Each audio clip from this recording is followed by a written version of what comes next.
Good morning. This is Christine Cole with ODD Embodiment. It is Sunday, and today I'd like to start just by breathing.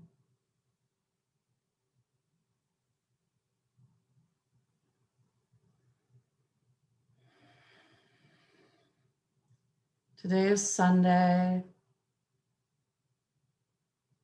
the culmination and just the last day of a 5-day journey. So welcome, and welcome yourself.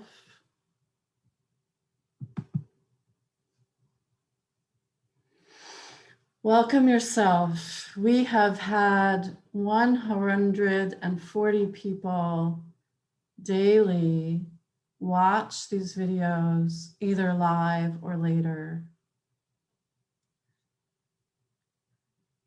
And so please don't feel bad that you're not showing up every day. There is something about being in a group that creates a sense of flow, creates a wave of knowledge building that you are part of. It's okay to rest in the group, in the ocean, and take care of yourself, your life, showing up when it's best for you. All the activity and attention of embodiment that the group has been doing, let that flow into you. You do not have to hold this alone. I do not hold this alone. I'm just a speck that was really, really needing to do something at this time. So breathe.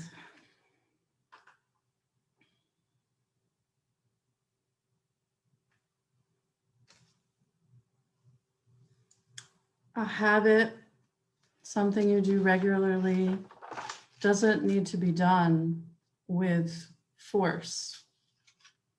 Hop on the boat, hop off the boat, be kind to yourself, be wild, be dangerous, but be kind. So all the last days I started really wanting to let you know that you could take each class alone, but today I want to acknowledge the journey we've taken. And we started with spicules. So we had the experience of sponges in the ocean that we think of as very soft and full of water. And yet they build these gorgeous, fine, spiky bones, or out of glass or horn or calcium. And some of us felt the amazingness of multi-directionality of these spicules. We also felt how the sponge contributes to the flow through of the ocean, how it's not a passive thing, and that we have that still in our body, the ability to take things in and through and out and filter what we want and release what we don't want. Day 2, we blebbed. This whole journey is a bleb. We're creating a temporary organ of togetherness, of embodiment today. And these blebs that happen early on in our embryonic skin,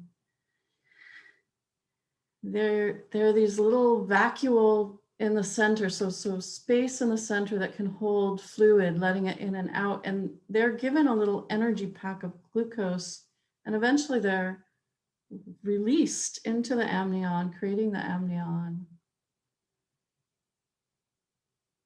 So do not worry in this special time right now to create these temporary actions, curiosities, art. I want to give you permission to create these temporary organs and fulfill what's necessary right now and let it go and not know what it will feed in your life later. The blebs don't know. The blebs just go float. On the third day, we might maybe have eaten our brains. We looked at the sea squirts that their babies, their larvae, show all the signs of a higher organism. They have a notochord, they have a nerve cord, they have a little brain. And all this allows them to flit around, being sent out into the ocean. And they become mostly food for others, which happens often. Yay. And but they need this little brain and they need a temporary way to find their way, to know what's up, what's down, what's light, where they can best land, and where they can find a new home. And when they do, they no longer need all this sensation of gravity, for example. And they reutilize their brain. Some of it goes into the digestive tract, which reminds me a bit of this time in COVID where we are all suddenly very engaged with food. And so allow some of your nerves to go into the digestive tract. Let yourself be in this state where we're having to sit so still so much.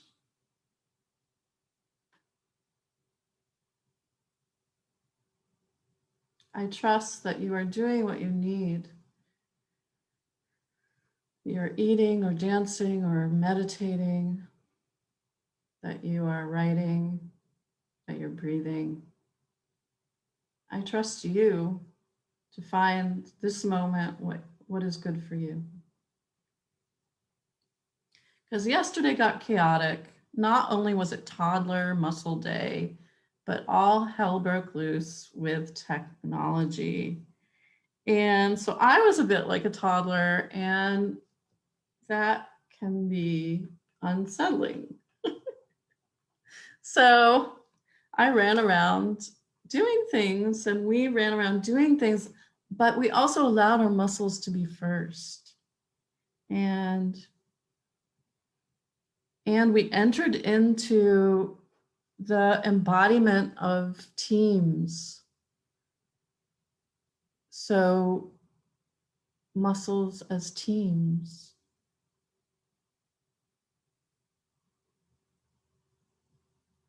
In our group in Zoom, after we realized we were not quite prepared for this embodiment in our Western society, where we think it's about individuality, where when teams get together, they create a hierarchical structure, or they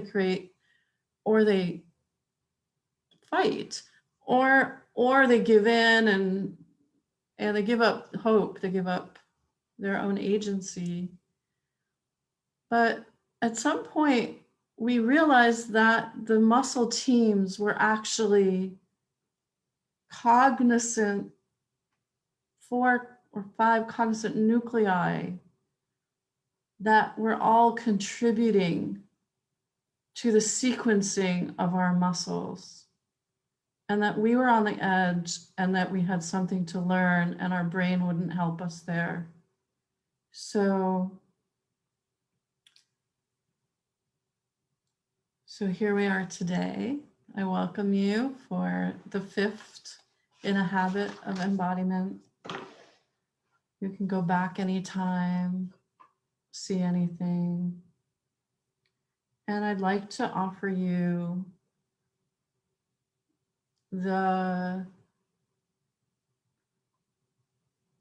hanging cocoon organs in our muscles that I don't want to call them sense organs, but they sense movement in our muscles, but they contribute to tone and movement in our muscles. So I'm going to give you, see what time it is. I'll give you 2 minutes. We'll just move, and I'm going to try to be quiet.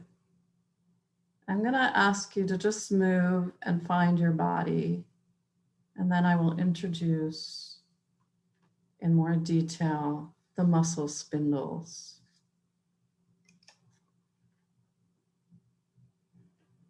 Allow yourself to release yourself from the screen. I have to shake something off to do that.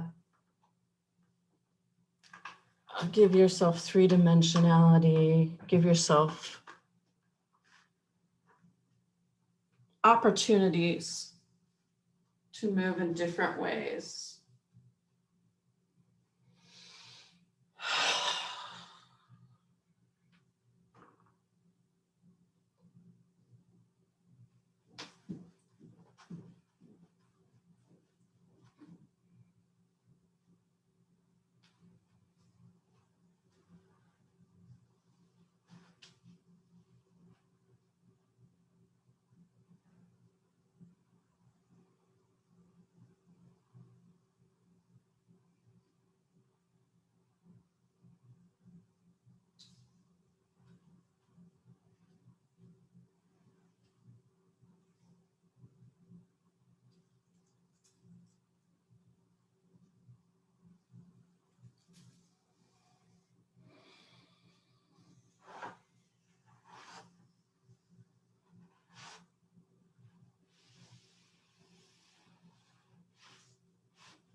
So yay, I like knowing that you're all out there moving. And I want to remind you of the toddler moving. So the toddler is moving kind of just like moving, not necessarily purposeful, more energetic. Like, it's not like I'm going to go do this. It's like you just start doing things. And what that does is it trains the muscle spindles. So these, I'm going to show you now. So this was yesterday's muscle fibers. And in between them hang these cocoons. And these are, I wanna call the machine in a good way. They're not just passively perceiving if the muscle is stretched or not stretched. They also can change their length. And they do that so they can be very reliable recorders.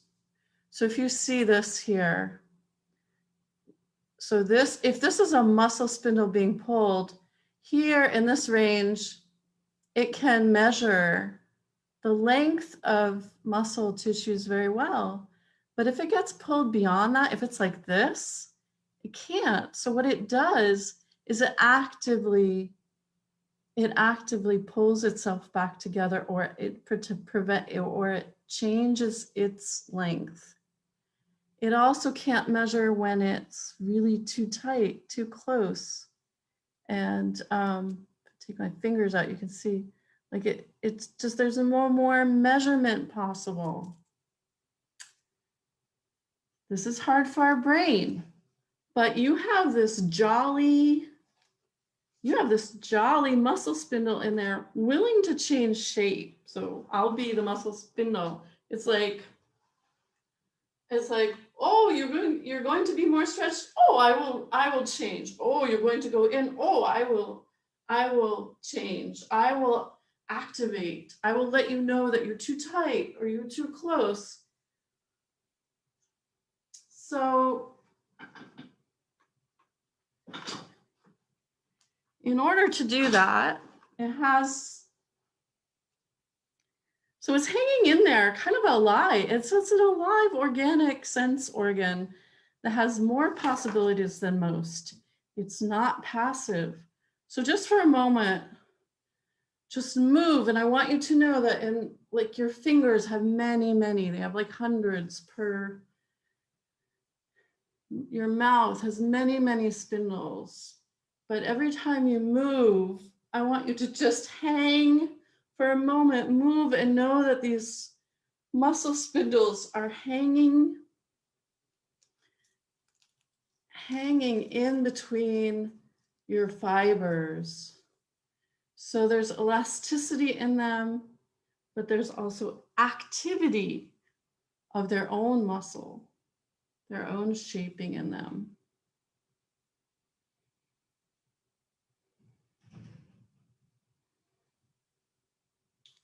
So this is what many people call the sensing of movement. But I'm going to say it's the moving of the muscle spindle, the ability to respond in its measuring, that is the sensing. So don't think of sensing as a passive thing. This is a very active thing. So when the muscle really lengthens and stretches, the muscle spindle will talk to it, and it will change. The muscle spindle will change its tone, and then the outer muscles will go, oh, okay, all right. So they have a conversation going, and because they're connected through connective tissue, through the whole muscle, through the whole body, all these muscle spindles are talking to each other.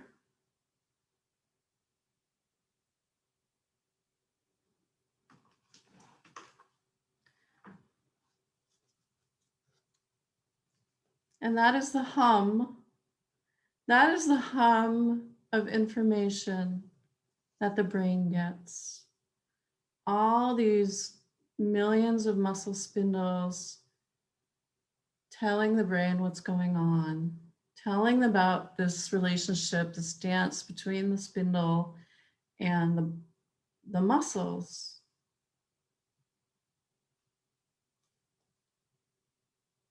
I'm going to show you the two kinds of beautiful nerves that register this movement. One is the annulospiral nerve. And you can see how the spiral would change as the muscle spindle changes shape. And the other one is the spray ending. Here's my little spray ending muscle. And we also have these mainly on the ends towards the tendinous parts.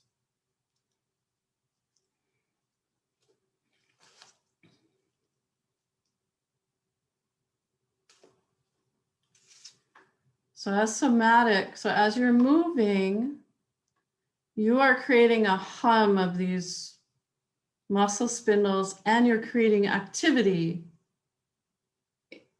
in space. So often in somatics, we say we are sensing, we are listening. We are knowing our body. We are knowing where we're at. We are experiencing our movement. We are getting a ride in our brain and in the brains of our muscles, the spindles. We're getting a ride with our movement.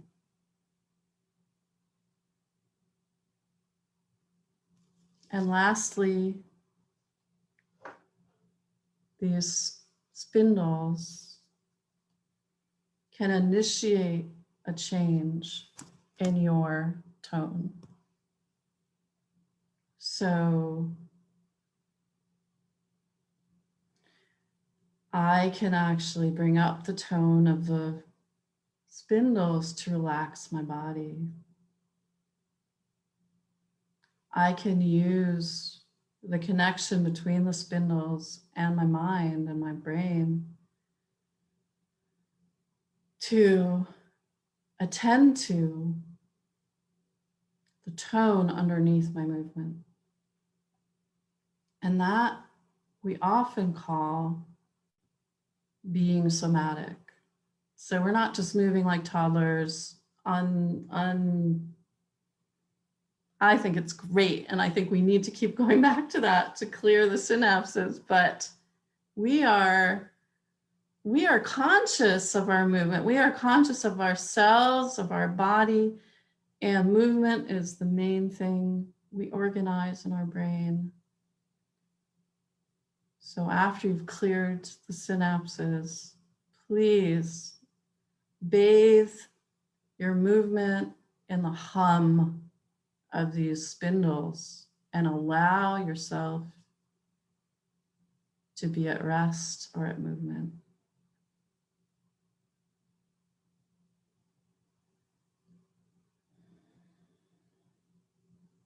Thank you all so much for this week. I really came into it with, I have to do this. I love body research. This is what I can offer. And so nice to see that I struck a chord. And I'd love to stay connected to you if you'd like to. Let me know if you'd like to.